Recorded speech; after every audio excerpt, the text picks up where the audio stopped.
Sugdan na sa Department of Information and Communications Technology kung DICT-11 karong Enero 20 ning tuiga ang implementasyon sa Bayanihan SIM Project.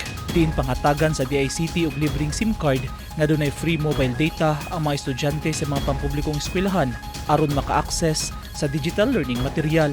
Apil sa makabenepisyo sa Bayanihan SIM Project ang mga teachers, hasta mga miyembro sa Pantawid Pamilyang Pilipino Program kung 4Ps isip secondary beneficiaries. Matag project site, makadawat og 2,780 SIM cards nga adunay 25 GB nga data matag unang adlaw sa bulan sulod sa usa ka tuig kun 12 ka bulan. Yung mga network operators natin, sir, are Smart and Globe. Mag-automatic siya, sir, sa first day of the month, mag-activate na naman yung 25 GB na data.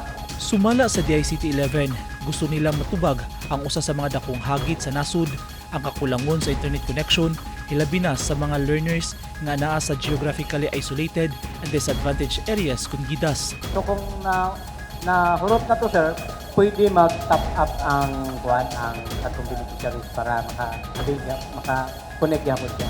Sa Davao Region, lakip sa makabenepisyo ang mga eskwelahan na underserved sa Davao Oriental, Norte, Del Sur ug Occidental.